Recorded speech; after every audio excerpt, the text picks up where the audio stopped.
Praise Lord, good morning. प्रार्थना निकेतन की Sunday की आराधना में मैं जस्टिन मसीह एक बार फिर से आप सबों का स्वागत करता हूं। और इससे पहले कि हम कलाम की ओर चलें, आइए हम परमेश्वर का धन्यवाद दें और आज की वक्ता का अर्थात पवित्र आत्मा का स्वागत करें कि वो आए और हमसे बातचीत करें। Shall we pray. हमारे अनुग्रहकारी दयालु सामर्थ्य पिता परमेश्वर, हम आपका बहुत धन्यवाद देते हैं प्रभु आज के दिन के लिए। धन्यवाद देते हैं प्रभु आपके वचन के लिए जो आपने हमारे हाथों में दिया है प्रभु जी। धन्यवाद देते हैं कि प्रभु आपका वचन हमें हमारी भाषा में मिला है प्रभु। और न सिर्फ प्रभु जी आपने हमें अपना कलाम दिया है प्रभु, लेकिन आपने अपना पवित्र आत्मा भी हमें दिया है कि वो हमको सिखाए और समझाए प्रभु जी। सो पवित्र आत्मा, हम आपका इसमें स्वागत करते हैं और आपसे विनती करते हैं कि आप आइए और अपने वचन के जरिए से हमसे बातचीत कीजिए। Holy Spirit, speak to us. We are ready to listen to you. And we are ready to receive the word of God for this morning. हम प्रभु जी अपने जीवनों को और इस पूरे समय को आपके हाथों में सौंपते हैं। जितने लोग हमारे साथ आज सुबह प्रभु जी इस वचन में शामिल हुए हैं, सबको प्रभु जी आज अपने पवित्र आत्मा के जरिए से स्पर्श करें और सबसे बातचीत करें। प्रभु यीशु मसीह के नाम से इस दुआ को मांगते हैं, आमीन। So my dear friends, we are on a 40-day journey to find out our calling. हमने 40 दिन की एक यात्रा आरंभ की है पिछले संडे, और हम अपने जीवन के उद्देश्य को अर्थात अपने जीवन की बुलाहट को हम पहचानने का प्रयास कर रहे हैं, जानने का प्रयास कर रहे हैं। So we are on a 40-day journey to find out our calling and to live out our calling in the will of God. We started this journey last week, and so if you have joined us today, doesn't matter. You are 1 week late, but not too late to still join us. It's worthwhile, my dear friends. And I want to invite you to join Praarthana Niketan, join me, join all of us, even as we cruise together and move on to find out what we have been called for and why do we exist on the face of this earth. The title of today's sermon is Called to be Loved. You have been called to be loved.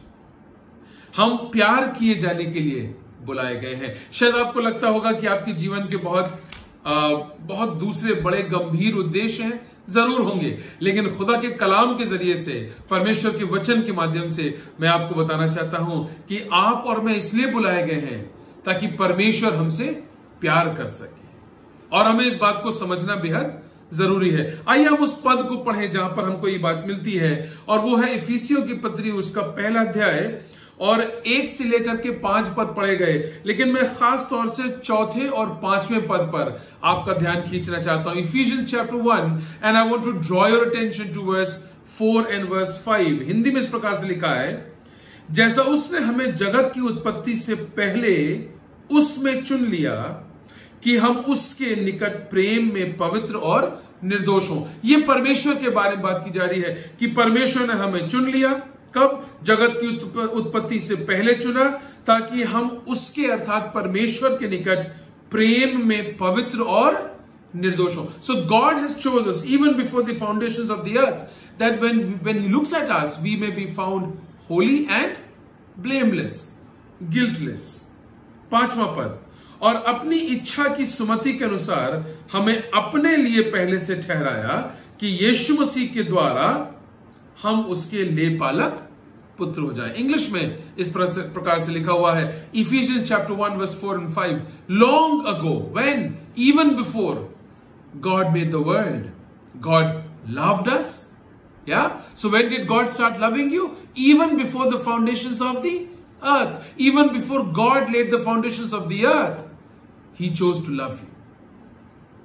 You have been in the heart of God for a very, very, very long time. You may probably don't realize it. You may probably haven't felt about it. But God has loved you even before He made the world. And He chose us in Christ Jesus. So God has not only loved you, but He has chose you in Christ Jesus. Why? To be holy and without fault in His eyes. So when God looks at you, He sees you as a holy person and as a person without fault if you're in Christ. His unchanging plan has always been to adopt us into His own family by bringing us to Himself through Christ Jesus, and this gave him great pleasure. So एक खास बात है जो हमको समझने की जरूरत है, और वो ये है कि परमेश्वर ने प्रभु यीशु मसीह को इस संसार में इसलिए भेजा। अब याद रखिएगा, प्रभु यीशु मसीह परमेश्वर का एकलौता पुत्र है। ध्यान सुनिएगा, प्रभु यीशु मसीह परमेश्वर का एकलौता पुत्र है। सो परमेश्वर ने प्रभु यीशु मसीह को संसार में क्यों भेजा? ताकि हम प्रभु यीशु मसीह के समान हो जाए। So god saint Jesus as a reflection of who he wants us to be, so that when we could look at Jesus, we want to resemble Jesus. Romans chapter 8 and verse 29, Romeo 8:29 में ये लिखा है कि परमेश्वर की आपके और मेरे जीवन के लिए इच्छा ये है कि हम उसके बेटे प्रभु यीशु मसीह की तरह दिखने लगे। God desires us that his children, us, we resemble his son Jesus. That is why God sent Jesus into this world, so that Jesus would die for us, so that he would redeem us, so that he would forgive us, make us sons and daughters of the Almighty God. And what gives God a lot of pleasure? परमेश्वर को किस बात से खुशी मिलती, आनंद मिलता है? आपको पा लेने से, आपको हासिल कर लेने से, आपको प्यार करने से, आपकी जरूरतों को पूरा करने से, आपसे बातचीत करने से, आपके साथ एक संबंध में आ जाने से परमेश्वर को खुशी मिलती है। Now the question is, do you want God to have pleasure because of you? As children, we want our parents to be happy because of us. That same principle applies on God. Do you want God, your loving Father, to have great pleasure because of you? क्या आप चाहते हैं कि परमेश्वर जो हमारा पिता है वो हमारी वजह से आनंदित हो, खुश हो? और कौन सी बात परमेश्वर को आनंद देती है?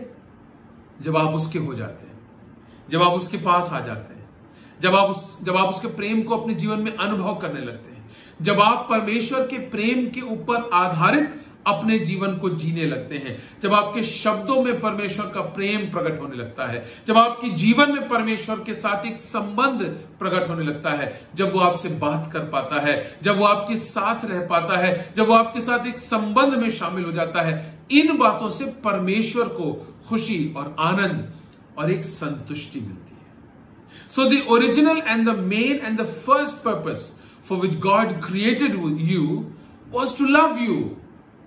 God did not create you to put you in trouble. God did not create you so that you may have needs, so that you may be worried, so that you may be in tension, so that you may be depressed or damaged or devastated. No, God created you to love you. That is the main and the primary and the original purpose why God created you. So God did not create you to do something, but to receive his love in your life. परमेश्वर ने आपको इसलिए नहीं सृजा कि आप कुछ करें। परमेश्वर ने आपको इसलिए नहीं सृजा कि आप परेशानी में और पीड़ा में और तकलीफ में और दुख में और जरूरत में और तंगी में हो। नहीं, परमेश्वर ने आपको इसलिए सृजा ताकि वो आपसे प्यार कर सके।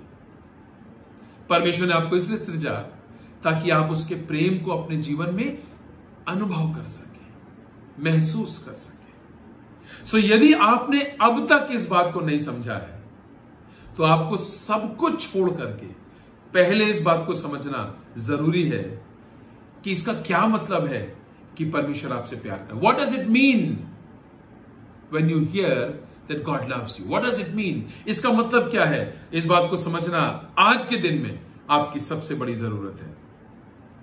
God didn't create me that I would do something, but God created me so that he could do things for me, so that he could love me, so that he could care for me, so that he could provide for me and protect me, take care of my needs. You were created for God to love you. So you are the object of God's love. आप परमेश्वर के प्रेम का केंद्र हैं। आप बनाए ही इसलिए गए कि परमेश्वर आपसे प्यार करे, कि वो आपके साथ रहे, वो आपको अपने साथ रखना चाहता है, वो आपके साथ एक संबंध स्थापित करना चाहता है। वो पिता है और एक पिता की तरह वो अपने बच्चों से रोज मिलना चाहता है, उनसे बात करना चाहता है, उनके साथ समय गुजारना चाहता है, उनसे प्यार करना चाहता है, अपने प्यार को अपने बच्चों पर उंडेलना चाहता है। आप बनाए ही इसलिए गए कि परमेश्वर आपसे प्यार करे। और यदि आपने अब तक परमेश्वर के प्रेम को अनुभव नहीं किया, तो वो इसलिए नहीं कि परमेश्वर का प्रेम कम हो गया, लेकिन वो इसलिए क्योंकि शायद आप परमेश्वर से दूर हो गए। आप जानते हैं कि वो पिता है, लेकिन आप इस बात को विश्वास नहीं करते हैं कि वो आपका पिता है। वो पिता है, वो प्यार करता है, और वो आपको अपने पास, अपनी बाहों में समेट लेना चाहता है, ताकि अपने प्रेम को वो आपके ऊपर उंडेल सके। So the first purpose of my life is to be loved by God. मेरे जीवन का पहला उद्देश्य यह है कि मैं परमेश्वर के द्वारा प्यार किया जाऊं। So if that is the first purpose of my life, then I must do everything that I fulfill that purpose in my life, so that God fulfills that purpose in my life. So यदि मेरे जीवन का पहला और मुख्य उद्देश्य यह है कि मैं परमेश्वर के द्वारा प्यार किया जाऊं, तो मुझे वो सब कुछ करना है कि ये उद्देश्य मेरे जीवन में पूरा हो सके और परमेश्वर के प्रेम को मैं अपने जीवन में अनुभव कर सकूं और उसको व्यक्तिगत रूप से मैं समझ सकूं। यहूदा 1 और उसका 1, जूड चैप्टर 1 एंड वर्स 1, इब्रानियों की जो पुस्तक है, उसके बाद और आगे जब आप पढ़ेंगे प्रकाशित वाक्य की पुस्तक से पहले आपको ये पुस्तक मिल जाएगी, the book of Jude chapter 1 and verse 1, and this is what it says. This letter is from Jude, a servant of Jesus Christ and a brother of James. So Jude and James were the brothers of Jesus, and they did not believe in Jesus as the Son of God until after his death. How can you believe that your brother is God, okay, unless he shows it to you and you experience it yourself? So this letter is from Jude, a servant of Jesus Christ and a brother of James. Listen to these words very carefully. I am writing to all who are called to live in the love of God. So you're not only called to experience the love of God, you're called to live in the love of God. आप और मैं बुलाए इसलिए गए कि हम परमेश्वर के प्रेम में होकर के जी सकें। So I'm writing to all who are called to live in the love of God the Father and the care of Jesus Christ. That's Jude chapter 1 and verse 1. So we are called to live in the love of God. So God's love is not something that you can experience only once in a while, or so that you can experience only when you're in trouble, or when you're lonely, or when you're broken, or when you need God. But God's love is something that is always with you, because you are living in the love of God. You're called to live in the love of God. इस बात को समझना जरूरी है कि आप और मैं परमेश्वर के प्रेम में होकर के जीने के लिए बुलाए गए हैं। सो इसीलिए हम परमेश्वर के प्रेम को केवल कभी कभी किन्हीं मौकों पर ही अनुभव नहीं करते हैं। जब हम अकेले होते हैं, जब परेशान होते हैं, जब जरूरत में होते हैं, जब बीमार होते हैं, जब टूटे हुए होते हैं, केवल इन्हीं मौकों पर हम परमेश्वर के प्रेम को अनुभव नहीं करते।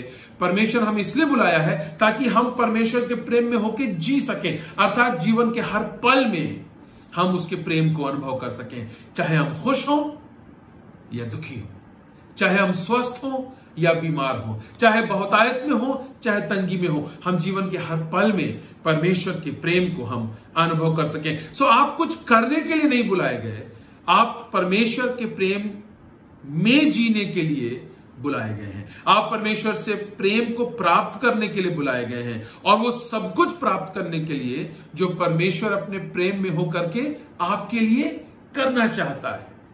सो if you experience God's love only occasionally or momentarily, then you are receiving what God has to give you also only occasionally. But if you experience God's love and if you live in the love of God, then you are always getting what God has for you.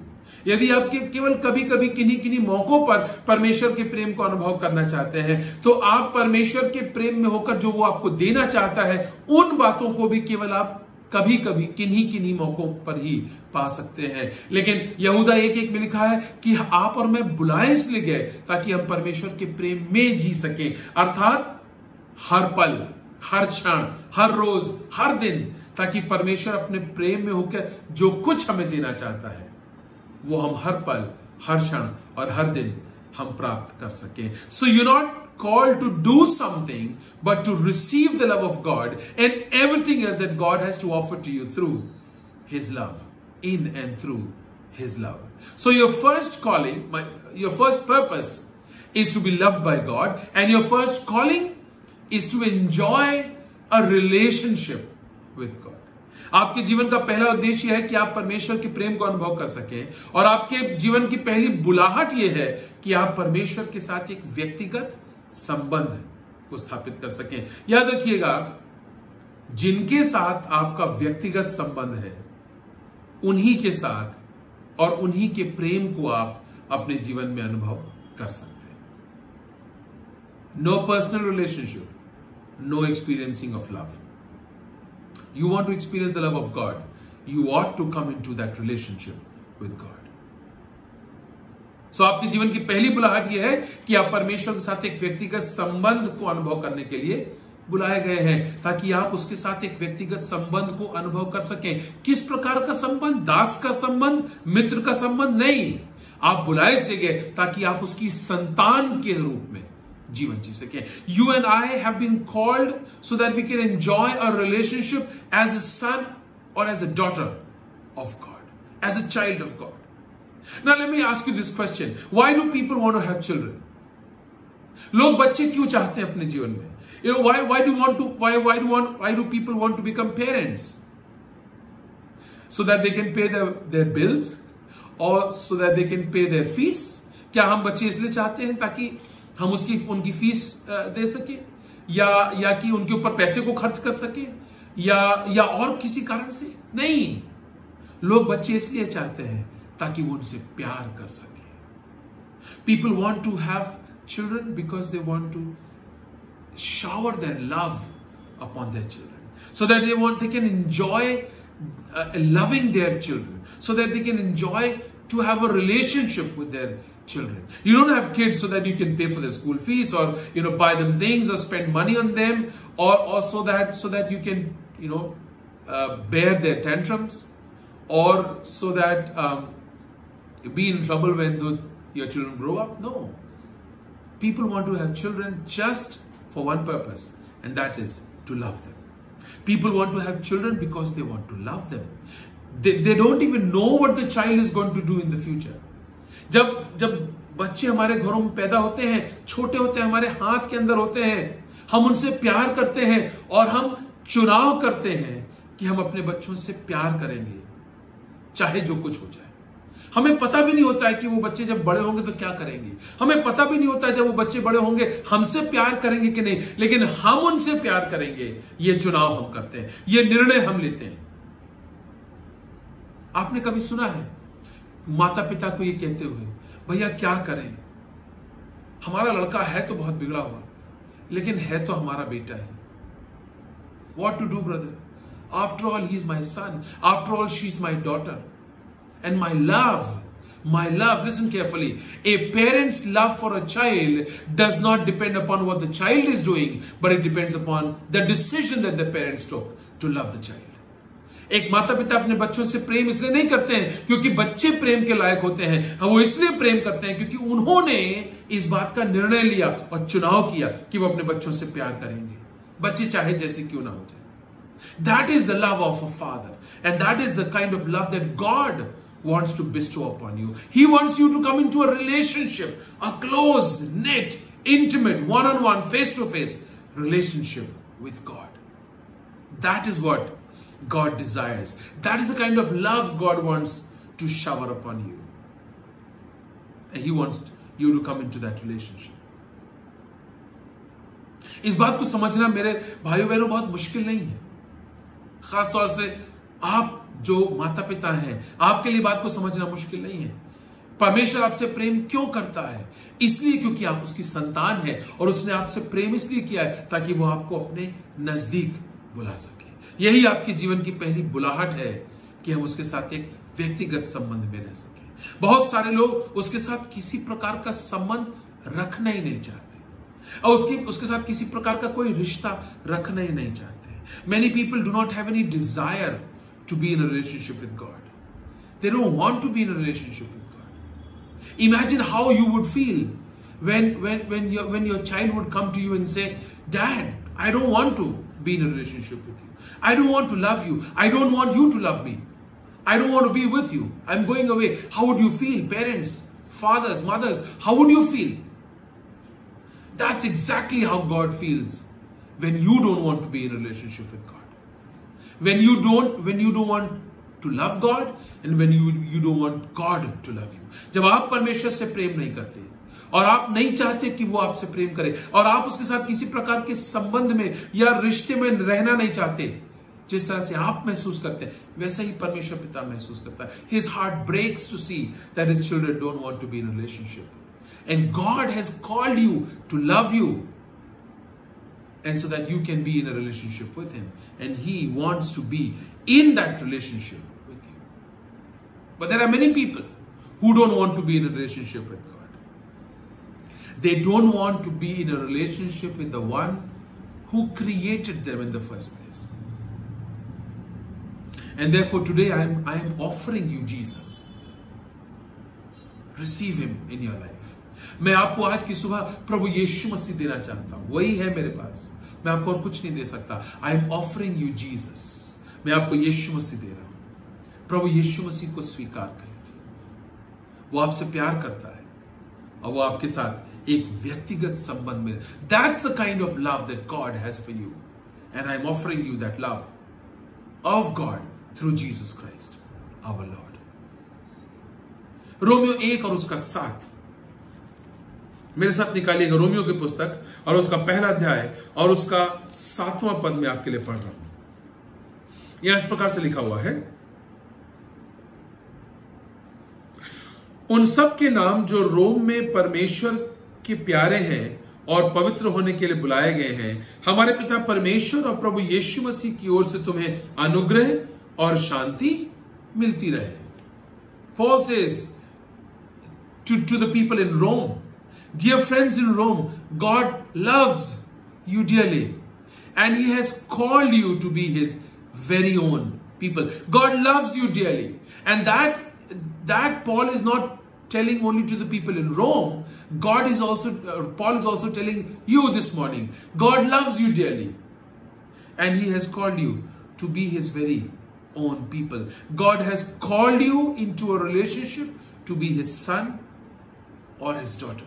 परमेश्वर ने हमें इसलिए बुलाया है कि हम उसकी संतान बन करके उसके साथ रह सकें. Turn with me into 1 John chapter 3 and verse 1. पहला यूहन्ना उसका 3रा अध्याय और उसका पहला पद. लिखा है, देखो पिता ने हमसे कैसा प्रेम किया कि हम परमेश्वर की संतान कहलाएं, और हम हैं भी. इस कारण संसार हमें नहीं जानता क्योंकि उसने उसे भी नहीं जाना. 1 John chapter 3 and verse 1. What an incredible quality of love the Father has shown to us, that we should be named and called and counted the children of God. And so we are. We are the children. Look at the quality of love. What is the quality of love? The quality of God's love is not so that He would use us, but the quality of God's love is that we would be called His children. And that's what we are. परमेश्वर का प्रेम इस प्रकार का है कि हम उसकी संतान कहलाएं. लोग हमसे प्रेम अलग अलग कारणों से करते हैं. शायद किसी को आपकी जरूरत है इसलिए आपसे प्यार करते हैं. शायद आपके बिना किसी का अस्तित्व समाप्त हो जाएगा इसलिए वो आपसे प्यार करते हैं. शायद आप उनकी जरूरतों को पूरा करते हैं इसलिए वो आपसे प्यार करते हैं. शायद आप उनके बड़े काम के हैं इसलिए वो आपसे प्यार करते हैं. लेकिन परमेश्वर आपसे प्यार इसलिए करता है क्योंकि आप उसकी संतान हैं. आप माने या न माने, अनुभव करें या न करें, आप उसकी संतान हैं. और यह सत्य है. परमेश्वर आपसे प्रेम इसलिए करता है क्योंकि आप उसकी संतान है. परमेश्वर आपको बनाया ही इसलिए है ताकि वो आपको प्रेम कर सके, आपको अपने पास बुला सके, क्योंकि आप उसकी संतान है. परमेश्वर हमें इसलिए बुलाया है कि हम उसकी संतान की नाई जीवन जी सके. You know how different it is, and we will talk a little about that more as we move ahead in this sermon. हमें इस बात को समझना जरूरी है मेरे प्यारे भाइयों बहनों, और ये हल्की बात नहीं है. पर हम परमेश्वर की संतान होने के लिए बुलाए गए हैं। हम परमेश्वर की संतान हैं, इसलिए वो हमसे प्यार करता है। ये हल्की बात नहीं है। यदि आप परमेश्वर के प्रेम को समझ जाएंगे और यदि आप इस बात को समझ जाएंगे कि आप उसके संतान हैं, तो ये ज्ञान आपके जीवन को बदल देगा। This knowledge of the fact that you are a child of God and that God loves you as his child, this knowledge will change your life. It will transform your life. Knowing and living in the fact that you are a child of God will change the way you do life. It will change the way you respond to situations. It will change the way you respond to people. And it will change everything that you think about life. यदि आप परमेश्वर के प्रेम को समझ जाएं और यदि आप इस बात को समझ जाएं कि आप बुलाए इसलिए गए क्योंकि आप उसकी संतान हैं और वो आपसे प्रेम करता है, जीवन के प्रति आपका दृष्टिकोण बदल जाएगा, लोगों के प्रति आपकी प्रतिक्रिया बदल जाएगी, परिस्थितियों के प्रति आपका प्रत्युत्तर बदल जाएगा, आपका जीवन बदल जाएगा, आपकी सोच बदल जाएगी, आपकी क्रिया और प्रतिक्रिया बदल जाएगी यदि आप इस बात को समझ जाएं और अनुभव करने लगे।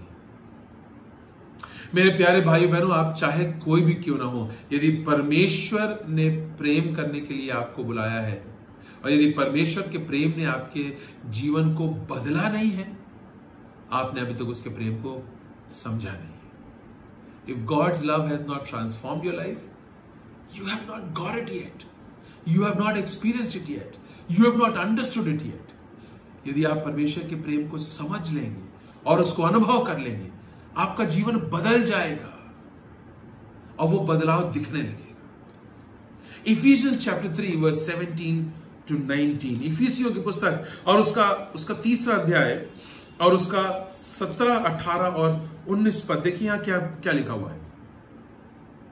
और विश्वास के द्वारा मसीह तुम्हारे हृदय में बसे कि तुम प्रेम में जड़ पकड़कर और नेव डालकर सब पवित्र लोगों के साथ भली भांति समझने की शक्ति पाओ कि उसकी चौड़ाई, उसकी अर्थात परमेश्वर के प्रेम की चौड़ाई और लंबाई और ऊंचाई और गहराई कितनी है, और मसीह के उस प्रेम को जान सको जो ज्ञान से परे है। God's love is beyond our understanding, कि तुम परमेश्वर की सारी भरपूरी तक परिपूर्ण हो जाओ। Paul is saying, I pray that Christ will become more and more at home in your hearts. He will feel at home in your hearts, that you will receive Jesus Christ in your heart as you continue to trust Him. May your roots go deep into the soil of God's marvelous love. That your roots will go deep into God's love. And that may you have the power to understand as all God's people should. And listen, you will not be able to understand what God's love is until you are deeply rooted in God's love.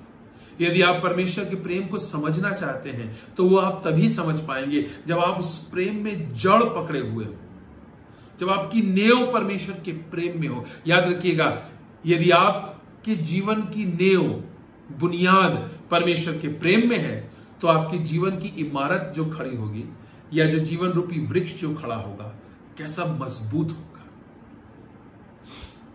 If the foundation of your life, if the foundation of your family, if the foundation of your thought process, if the foundation of your finances is rooted in God's love, imagine the kind of experience you will have in life. Imagine the kind of tree that will come out, whose roots are deeply rooted in the love of God. So may your roots go deep into the soil of God's marvelous love. And may you have the power to understand. So you will understand only when you are deeply rooted in the word of God, in the love of God. As all God's people should. How wide and how long and how high and how deep His love really is. May you experience the love of Christ, though it is so great that you will never ever fully understand it. So what is the speciality of God's love? परमेश्वर के प्रेम की विशेषता क्या है? विशेषता यह है, the speciality of God's love is that it is wide enough to be everywhere. परमेश्वर का प्रेम इतना वृहद है, इतना विस्तृत है, इतना फैला हुआ है कि वो सब जगहों पर उपस्थित है. Okay? So whether you're at home where you're loved, listen to this very carefully. Whether you're at home where you're loved or you're in a place where you're not loved, God's love is everywhere. चाहे आप अपने घर पे हो जहां आप प्रेम महसूस करते हैं, और चाहे आप ऐसी जगह पर हो जहां आपसे कोई प्यार नहीं करता, परमेश्वर का प्रेम आपके साथ सब जगह है, क्योंकि परमेश्वर का प्रेम इतना विस्तृत है, इतना वृहद है कि वो सब जगहों पर उपस्थित है. God's love is so wide that it's enough to be everywhere. God's love is so long that it's enough to last forever. परमेश्वर का प्रेम इतना स्थायी है कि वो हमेशा आपके लिए उपलब्ध है. It's long enough to last forever. परमेश्वर का प्रेम अस्थाई नहीं है, कुछ समय के लिए नहीं है, आज है कल नहीं है, ऐसा नहीं. परमेश्वर का प्रेम सर्वथा है, स्थायी है और हमेशा के लिए है. अर्थात आपके जीवन की हर परिस्थिति में, हर दिन वो आपके साथ है. God's love is deep enough to handle everything, every situation of your life. परमेश्वर का प्रेम इतना गहरा है कि आपके जीवन की हर परिस्थिति को वो संभाल सकता है. यदि आपकी जड़ें परमेश्वर के प्रेम में बनी हुई हैं, तो आप उसके प्रेम में होकर के अपने जीवन की हर परिस्थिति को संभाल लेंगे और उसको पार पा पाएंगे. आप गिर नहीं जाएंगे, आप आत्महत्या नहीं कर लेंगे, आप छोड़ के भाग नहीं जाएंगे, आप दूसरों को कष्ट नहीं पहुंचाएंगे, आप स्वयं को कष्ट नहीं पहुंचाएंगे, यदि आपका जीवन परमेश्वर के प्रेम में जड़ पकड़े हुए है, गहराई के साथ जड़ पकड़े हैं. परमेश्वर के प्रेम के कारण, उस स्थिरता के कारण आप अपने जीवन की हर परिस्थिति को पार कर जाएंगे. God's love is deep enough to handle every situation and handle anything. God's love is high enough to overlook mistakes. And when you're riding on God's love, you will be able to overlook mistakes. परमेश्वर का प्रेम इतना ऊंचा है कि वो हर प्रकार की गलती को जानते हुए भी उसको अनदेखा कर सकता है. That's what God has done to you, my dear friend. My dear brother, my dear sister, my dear friend, God's love has overlooked your mistake. So stop being judgmental. So stop pointing at people. So stop questioning and checking people. God has overlooked your mistake. And if you are riding on the love of God, when you understand the love of God for you, when you are deeply rooted in God's love, you will also be able to overlook people's mistakes. यदि आप परमेश्वर के प्रेम को अपने जीवन में अनुभव किए हैं, यदि आप परमेश्वर के प्रेम में गहराई के साथ जड़ पकड़े हुए हैं, यदि आप इस बात को समझते हैं कि परमेश्वर ने भी आपकी गलतियों को नजरअंदाज किया है, उसको अनदेखा किया है, आप भी परमेश्वर के प्रेम में होते हुए दूसरों की गलतियों को नजरअंदाज कर देंगे. आप लोगों की गलतियों को नहीं दिखाएंगे. प्रेम तमाम गलतियों को ढांक देता है. 1 कुरिन्थियों 13वें अध्याय में लिखा है, love covers multitude of sin, doesn't open it up, doesn't bring it out, it covers. परमेश्वर का प्रेम तमाम गलतियों को अनदेखा करता है, नजरअंदाज करता है, जाने देता है. क्यों? क्योंकि आपने भी परमेश्वर के ऐसे प्रेम को अपने जीवन में अनुभव किया है. आपसे भी अपेक्षित है कि आप अपने साथ रहने वाले लोगों की गलतियों को नजरअंदाज करें परमेश्वर के प्रेम में होते हुए. Listen carefully my dear friend. If you are operating in your own wisdom, you will, as a human being, point out people's mistakes. But if you are operating in the love of God, then although you're a human being, but you're rooted in God's love, you will learn and know how to overlook mistakes. यदि आप मनुष्य होने के नाते अपनी बुद्धि, अपने ज्ञान में आप अपना जीवन जी रहे हैं, आप लोगों की गलतियों को उनको दिखाने का काम करेंगे. आप न्यायी बन जाएंगे, आप उंगलियां दिखाएंगे, दोष लगाएंगे। लेकिन यदि आप मनुष्य होने के नाते, परमेश्वर की प्रेम को अनुभव करने के नाते और इस बात को जानते हुए कि आप परमेश्वर की संतान हैं, उस बात में, उस प्रेम में अगर आप जीवन को जिएंगे, तो जैसे परमेश्वर ने आपकी गलतियों को नजरअंदाज किया है, आप भी लोगों की गलतियों को नजरअंदाज करेंगे। यह है परमेश्वर के प्रेम की गहराई। The depth of your love is manifested in how you are able to cover the mistakes of your loved ones. Listen again, the depth of your love is manifested in how you are able to cover up the mistakes of the people you love. आपके प्रेम की गहराई इस बात में प्रकट होगी कि आप कितना अपने प्यार करने वाले लोगों से की गलतियों को नजरअंदाज करते हैं, उसको ढांकने का काम करते हैं। So imagine with me what would transform in your life if you understood and lived in the love of God. What kind of difference would it create in your life if you understood the love of God in your life. अगर आप परमेश्वर के प्रेम को समझ लें और उसमें अपने जीवन को जीने लगे, तो आपके जीवन में किस प्रकार का परिवर्तन आएगा, आप उसकी कल्पना भी नहीं कर सकते। लेकिन 4 या 5 बातें संक्षेप में मैं आपके सामने रखना चाहता हूं कि आपके जीवन में क्या बदल जाएगा यदि आप परमेश्वर के प्रेम को अनुभव कर लें। सो यदि आप परमेश्वर के स्थायी प्रेम के बारे में जान जाएं, आपके अंदर किस प्रकार का परिवर्तन आएगा। 5 बातें। Number one, 5 things that will change in your life if you understand and start operating in the love of God. Number 1, I will feel accepted rather than ashamed. मैं तिरस्कृत नहीं, शर्मसार नहीं, बल्कि अपने आप को स्वीकृत महसूस करूंगा। Once again, Ephesians 3:17-19, by faith we have been made acceptable to God, and now because of our Lord Jesus Christ, we live at peace with God. आप चाहे परमेश्वर से कितनी भी दूर क्यों ना चले जाएं, या उसके साथ आपका संबंध टूट ही क्यों ना गया हो, जब आप प्रभु यीशु मसीह पर विश्वास करते हुए परमेश्वर के समीप आएंगे, वो विश्वास आपको पूरी तरह से ढांक लेगा। Your faith in Jesus will cover you up completely, and when God will look at you, he will see you covered in that faith that you have in Jesus. So when you show faith in Christ, that faith covers you up. Faith will cover up everything that you have ever done or everything that you will ever do, and that faith will bring you in that close relationship with God.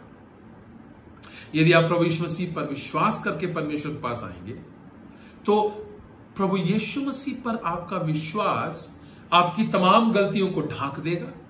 तो आपको शर्मसार महसूस करने की आवश्यकता नहीं है। जो गलतियां आपने की है, या जो गलतियां आप कर रहे हैं, या जो गलतियां आप भविष्य में करेंगे, वो सारी चीजें ढांक दी जाएंगी। जब आपकी गलतियां ढक जाएंगी, तो आपको शर्मसार होने की जरूरत नहीं होगी, तब आप अपने आप को स्वीकृत महसूस कर पाएंगे। When you experience God covering up your mistakes because of your faith in Jesus, you will not feel ashamed, but you will feel accepted. Being loved by God is experiencing an unconditional love. Listen again. Being loved by God is experiencing an unconditional love. प्रेम किए जाने का अर्थ यह है कि आप बिना शर्त के प्यार किए गए, बिना शर्त के। God doesn't say I will love you if you do that or if you do this. People say that. God doesn't. परमेश्वर नहीं कहता कि मैं तुमसे तब प्यार करूंगा जब तुम ये करोगे। लोग ऐसा कहते हैं, परमेश्वर नहीं। सो आपको इस बात को समझने की, जानने की जरूरत है कि यदि आप परमेश्वर के समीप आते हैं, प्रभु यीशु मसीह पर विश्वास करते हुए उसके समीप आते हैं, तो यीशु मसीह पर आपका किया हुआ विश्वास आपकी सारी गलतियों को ढांक देता है। तब आपको शर्मसार होने की जरूरत नहीं होगी, आप परमेश्वर द्वारा स्वीकृत महसूस करेंगे। My dear friend, my dear brother and my sister, I want you to know that no matter what you have done, or you're doing, or the mistakes you will do in the future, God loves you, and that is the primary purpose why God called you. God loves you. God loves you. That's why He called you, so that you will always be loved by Him, no matter what. चाहे जो कुछ क्यों ना हो जाए, चाहे आपने कैसे भी पाप क्यों ना किया, चाहे आपने कैसी भी गलती क्यों ना की हो, परमेश्वर ने आपको इसलिए बुलाया है ताकि वो आपसे प्यार कर सके। परमेश्वर आपको बुला के आपकी बेइज्जती नहीं करेगा, आपके ऊपर उंगली नहीं उठाएगा, आपसे प्यार करने के लिए बुलाया है। और अगर आप इस बात को समझ लें, आपका जीवन बदल जाएगा और आप तिरस्कृत नहीं, स्वीकृत महसूस करेंगे। If you understand the depth and the height and the length and the width of this love of God, you will not feel ashamed. You will feel accepted. Romans chapter 8 and verse 33 and 34. If God says his chosen ones are acceptable to him, listen carefully.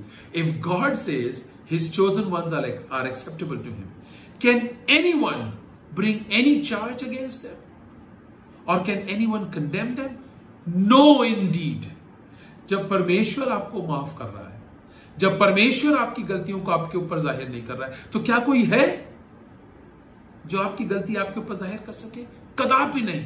No, you don't have to feel ashamed, you can feel accepted because of the love of God that he has for you. Second thing, when you experience the love of God, when I experience the love of God, I am bold in bringing my needs to God. मैं बड़े हियाव के साथ, बड़ी हिम्मत के साथ अपनी आवश्यकताओं को, अपनी जरूरतों को मैं परमेश्वर के समक्ष ला सकता हूं।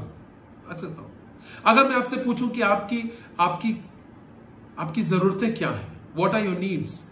You know, many times our needs are so physical, so materialistic, so worldly that our needs are only restricted to money or house or a bank balance or simply health, or clothes or food. Well, they are your needs, definitely, there's no doubt about that, but you have other needs as well. You have the need to be accepted, you have the need to be forgiven, you have the need to have to be peaceful in your mind and in your heart, you have the need to be loved by people and by God. And when you understand the love of God for you, you will be bold enough to go with these needs to God. Many times when someone is angry with us, we avoid taking our needs to them, right? For example, our bosses. अगर हमारे अधिकारी हमसे नाराज हो तो अपनी किसी जरूरत को उनके पास लेके जाने में हम बहुत हिचकते हैं, बहुत हिचकिचाते हैं। हमें लगता है हमसे वो नाराज हैं, हम अपनी जरूरत को उनके पास लेके जाएंगे, अपनी इस परेशानी को उनको बताएंगे, हमारी बात को वो नहीं समझेंगे, हमें डांट करके फटकार करके भगा देंगे। Because that person is angry, we don't want to go with our need to that person, because we think that the person is angry and he will not cater to our need. But that is not the truth with God. परमेश्वर के साथ ऐसा नहीं है। हम चाहे कैसे भी हों और चाहे हमने कैसी भी गलतियां क्यों न की हों, हम बड़े हियाव के साथ परमेश्वर के पास अपनी जरूरतों को लेकर जा सकते हैं। God loves you so much that he overlooks your mistakes and he is ready and willing and loving to take care of all your needs, even though you have made and are making mistakes in life. परमेश्वर का प्रेम इतना वृहद, इतना विस्तृत है कि चाहे आपने कैसी भी गलतियां क्यों न की हो और कर रहे हो, जब आप उसके पास अपनी जरूरत को लेकर के जाएंगे, वो आपकी गलतियों को आपकी जरूरतों से अलग कर देता है। Yeah, thank you Jesus for that. Thank God for it. God will never mix your mistakes and your needs. Listen again. God will never mix your mistakes and your needs. He separates your mistake and your needs. You've made mistakes, He overlooks it and He takes care of your needs. परमेश्वर आपकी गलतियों को और आपकी जरूरतों को मिलाता नहीं है। वो ये नहीं कहता तुमने गलती करी, अब मैं तुम्हारी जरूरत पूरा नहीं करूंगा। हम ऐसा करते हैं, परमेश्वर ऐसा नहीं करता। God doesn't do that. And therefore, even though you and I have made mistakes, if we understand the love of God, if we know that we've been called to be loved, if we know that we are the children of God, if we know that we are in the family of God, we can go to God boldly with all our needs. Romans chapter 8 verse 14, 15 and verse 17. This is what the word says. All who are led by the Spirit of God are children of God. So you should not be like cowering, fearful slaves. Do not behave like slaves. My dear friend, my dear brother, my sister, when you go to God, do not behave like a slave. Behave like a child of God. Behave like a child of God. जब आप परमेश्वर के समीप जाएं, तो दास की तरह नहीं, एक संतान के नहीं जाए, हिचकिचाते हुए नहीं, हिम्मत के साथ जाए. Don't go to God fearfully, but go to God boldly. Why? Because He loves you. Not because you deserve to be loved, but because His love is so deep and so wide and so long and so huge and high that He loves you no matter what. And because He loves you no matter what, you can go to Him no matter what. All who are led by the Spirit of God are children of God. So you should not be like cowering and fearful slaves. You should behave instead, listen carefully, like God's very own children. परमेश्वर की अपनी संतान की नाई आप उसके सामने जाइए. Adopted into His family, calling Him Father, dear Father. When you go to God, behave like children and call Him Father. जब आप परमेश्वर के समीप जाएं, परमेश्वर की संतान के नाई जाएं, उसके लिए पालक पुत्र की नाई जाएं, उसको हे अब्बा, हे पिता कह के पुकारें. And since we are His children, we will share His treasures, for everything God gives to His Son, Christ, is ours too. जब हम परमेश्वर के समीप जाएं, हिम्मत साथ जाएं, जो कुछ उसका है और जो कुछ उसने यीशु को दिया है, वो सब कुछ हमारा भी है. Whatever God has given to Christ, He gives to us. That is God's promise. जब आप परमेश्वर के पास जाएं, तो दास की तरह नहीं, परंतु संतान की तरह जाएं. Now, you know, it's not difficult to understand. When you go into your father's house, your earthly father's house, you know it already that everything that belongs to your father belongs to you. जब आप अपने पापा के घर जाते हैं, अपने पिता के घर जाते हैं, या जब आपका बेटा आपके घर आता है, उसको मालूम है कि ये मेरे पापा का घर है, यहां जो कुछ है वो मेरा है. और एक समय आएगा जब पापा वो सारी चीजें आपको सौंप देंगे. A time will come when the dad, when the father will hand over everything that belongs to you because you're His son. Now you don't behave like that when you go to someone else's house. जब आप किसी दूसरे के घर जाते हैं, तो आप उस तरह से नहीं बिहेव करते जिस तरह से आप बिहेव करते जब आप अपने पापा के घर आते हैं, क्योंकि वो आपके पापा हैं, वो आपका घर है, आप उसकी संतान हैं, जो कुछ वहां पर है वो आपका है. भले आपने गलतियां क्यों न की हो, आपके पापा आपकी सब जरूरतों को पूरा कर देंगे. That's what God does for you. So be bold, my dear friend. Don't be fearful, but be bold when you go into your Father's house. जब आप अपने पिता के घर जाएं, तो डरते हुए, कांपते हुए नहीं, परंतु हियाव के साथ और आदर पूर्वक परमेश्वर के समीप जाएं, क्योंकि वो आपका पिता है और जो कुछ आपकी जरूरतें होंगी वो सब आपको ये पूरा करेगा. Hebrew 4 and verse 16. Let us then approach the throne of grace with confidence. आइए हम बड़ी हिम्मत के साथ, हियाव के साथ परमेश्वर के सिंहासन के समीप आएं, so that we may receive mercy and find grace to help us in our time of need. Did I not mention to you that your needs are not only materialistic and worldly? God's mercy is your need. God's favor is your need. God's grace is your need. So when you go to God, to His throne of grace, be bold, so that you will receive mercy and forgiveness and grace and favor in your time of need. Number 3, what else will change? I have peace in pain I don't understand. मैं हर प्रकार के दर्द में भी एक शांति को और एक इत्मीनान को महसूस कर सकूंगा. जब आपको परमेश्वर के प्रेम का आश्वासन होगा, आप अपने कठिन से कठिन परिस्थिति में भी एक असीम शांति को अनुभव कर पाएंगे. Romans 8:28. And we know,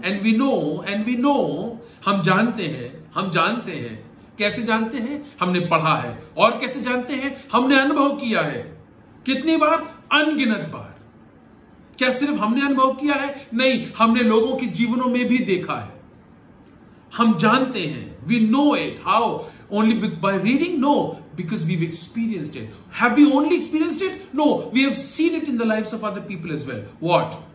What have we seen? What have we experienced? And we know that in all things, God works for the good of those who love Him, who have been called according to His purpose.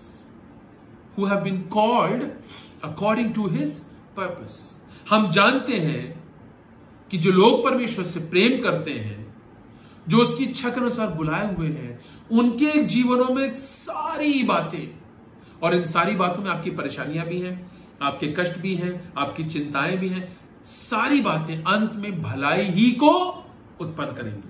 जब आप इस बात को जान जाएंगे कि आपके कष्ट में भी भलाई उत्पन्न होगी, आपकी परेशानी में भी भलाई उत्पन्न होगी, इस मृत्यु में भी भलाई उत्पन्न होगी, नौकरी के चले जाने में भी भलाई उत्पन्न होगी, इस तंगी तकलीफ में भी भलाई उत्पन्न होगी, जब आप इस बात को जान जाएंगे, आपके दिल में और आपके दिमाग में एक शांति आ जाएगी।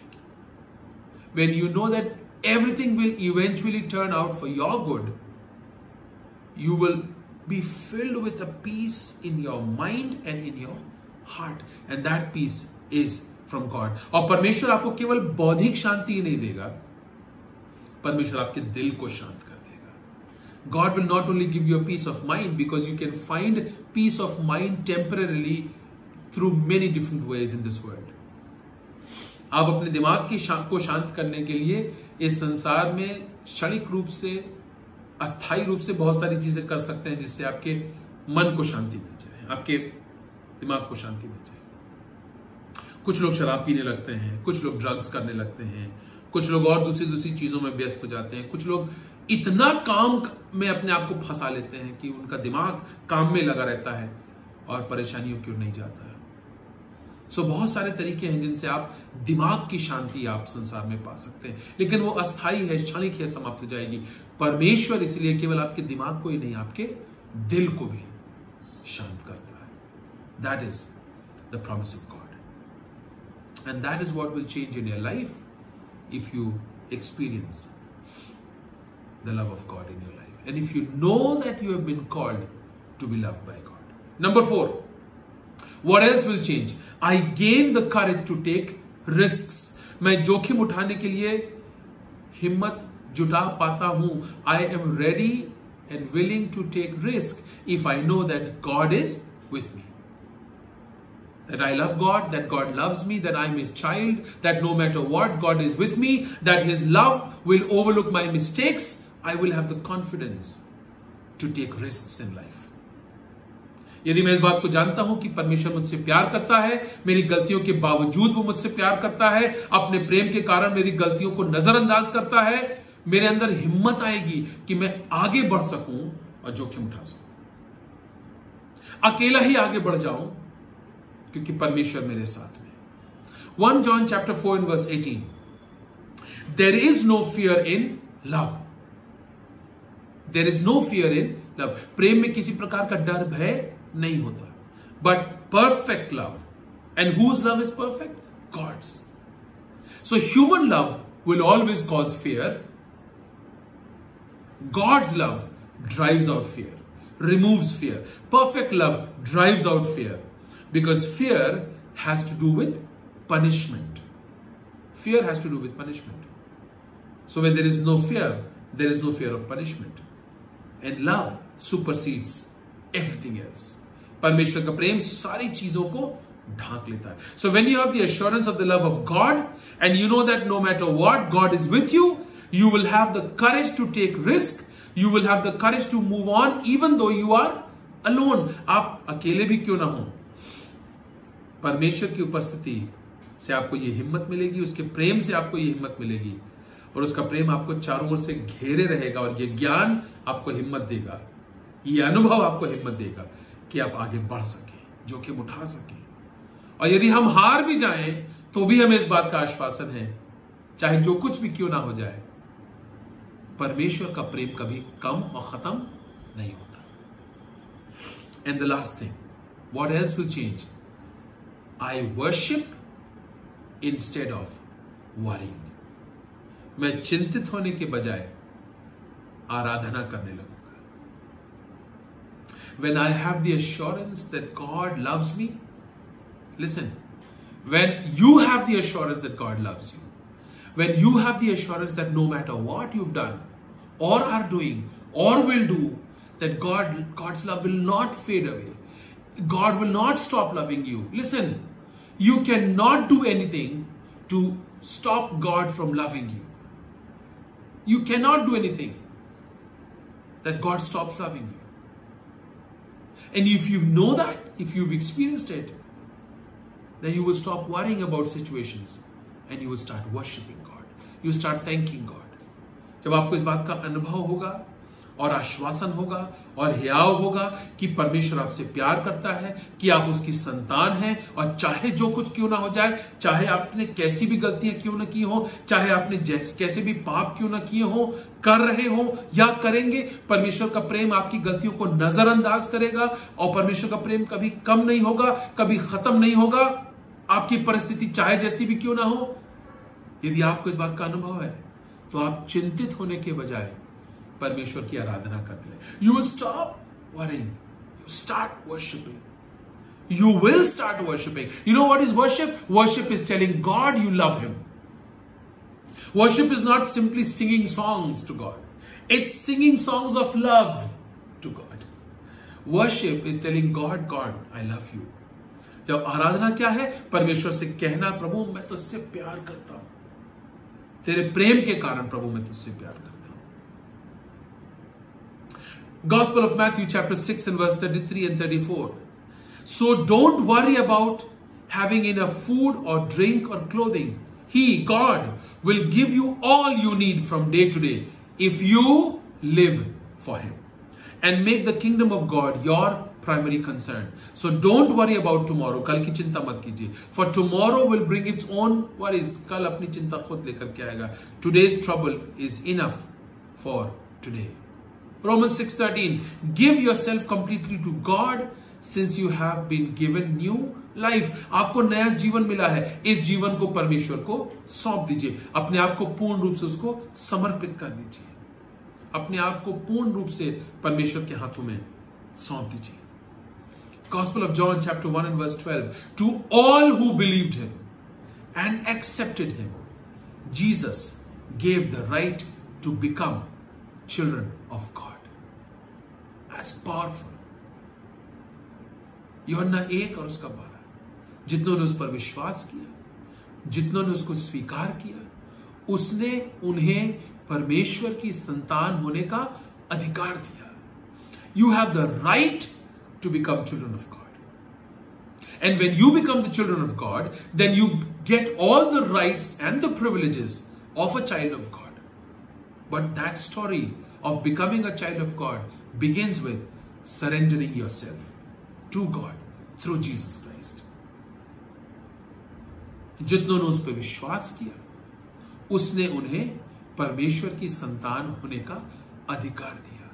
और जब आप परमेश्वर की संतान बन जाएंगे, तो जो भी परमेश्वर की संतान के अधिकार है, जो उसके फायदे हैं, जो उसकी संपत्ति है, वो आपकी हो जाएगी.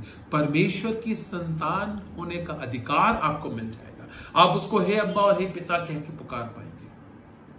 लेकिन ये सब कुछ तब शुरू होगा, लिखा हुआ है यूहन्ना 1:12 में, जितनों ने उसे स्वीकार किया, जितनों ने उसे ग्रहण किया. Now the question is, do you want to fulfill God's primary purpose in your life? And do you want to fulfill your primary calling in your life? क्या आप परमेश्वर के मुख्य उद्देश्य को और अपने जीवन की मुख्य बुलाहट को अपने जीवन में पूरा करना चाहते हैं? मुख्य उद्देश्य क्या है? कि परमेश्वर आपसे प्यार करे. मुख्य बुलाहट क्या है? कि आप उसकी संतान. यदि आप इस बात को पूरा करना चाहते हैं, मैं आपके सामने आज एक प्रस्ताव रख रहा हूं.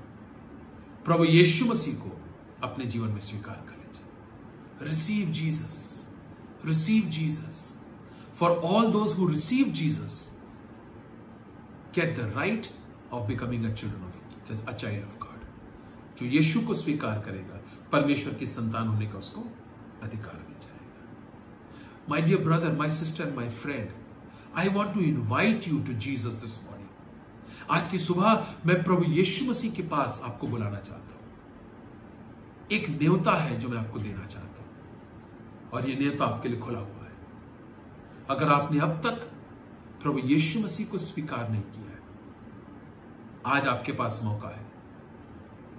प्रभु यीशु को अपने जीवन में स्वीकार कर लीजिए, परमेश्वर की संतान बन जाइए, अपने जीवन में परमेश्वर के उद्देश्य को पूरा कर दीजिए। This invitation, my friend, is open for you.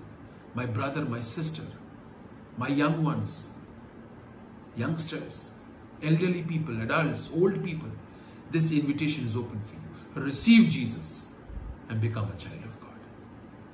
Praise the Lord. God bless you. Praise the Lord. मैं विश्वास करती हूँ कि ये वचन जितनी ही सामर्थ के साथ आज हमसे बोला गया है, उतनी ही सामर्थ के साथ इस वचन ने हम सभी के दिलों को छुआ होगा। तो आइए इस सर्विस के एंड में हम सब मिलकर प्रार्थना में चलते हैं। पिता परमेश्वर, आपका धन्यवाद करते हैं, आपका बहुत बहुत धन्यवाद करते हैं इस सुंदर समय के लिए। पिता परमेश्वर, ये समय आपने ठहराया कि हम सब मिलकर के पिता परमेश्वर इस ऑनलाइन वर्शिप के मीडियम से पिता परमेश्वर, माध्यम से पिता परमेश्वर, कि हम लोग एक साथ इकट्ठा हो सके और आपकी स्तुति महिमा बढ़ाई कर सके। पिता परमेश्वर, धन्यवाद करते हैं आज के वर्शिप के लिए पिता परमेश्वर, जिन लोगों ने इस वर्शिप को लीड कराया है पूरी आत्मा और पूरी सच्चाई से। पिता परमेश्वर, हमने आपकी स्तुति महिमा बढ़ाई की है पिता परमेश्वर, होने पाए कि ये वर्शिप पिता परमेश्वर आपको ग्रहण योग हो। पिता धन्यवाद करते हैं सुंदर वचन के लिए जो आज हमारे बीच में रखा गया। पिता परमेश्वर, हम जानते हैं पिता परमेश्वर, ये वचन आपकी ओर से था पिता परमेश्वर, और इस वचन ने हम सभी के हृदय को छुआ है पिता परमेश्वर। धन्यवाद करते हैं पिता परमेश्वर, जिन लोगों ने पिता परमेश्वर इस ऑनलाइन मीटिंग को अटेंड किया है पिता, और जो लोग इस ऑनलाइन मीटिंग को आगे भी अटेंड करेंगे पिता परमेश्वर, जो लोग इस मीटिंग को देखते हैं पिता परमेश्वर, उन सभी लोगों को पिता परमेश्वर, उन सभी के जीवन में पिता परमेश्वर आपकी आशीष और कल्याण मांग लेते हैं पिता। अब पिता परमेश्वर, हम एक एक लोगों को पिता परमेश्वर आपके हाथ में सौंपते हैं, सारी चीज़ों को आपके हाथ में सौंपते हैं, हम में से एक एक की लाइफ्स को आपके हाथ में सौंपते हैं पिता। अब इस छोटी सी प्रार्थना को आपके प्यारे बेटे यीशु मसीह के नाम से मांगते हैं, आमीन।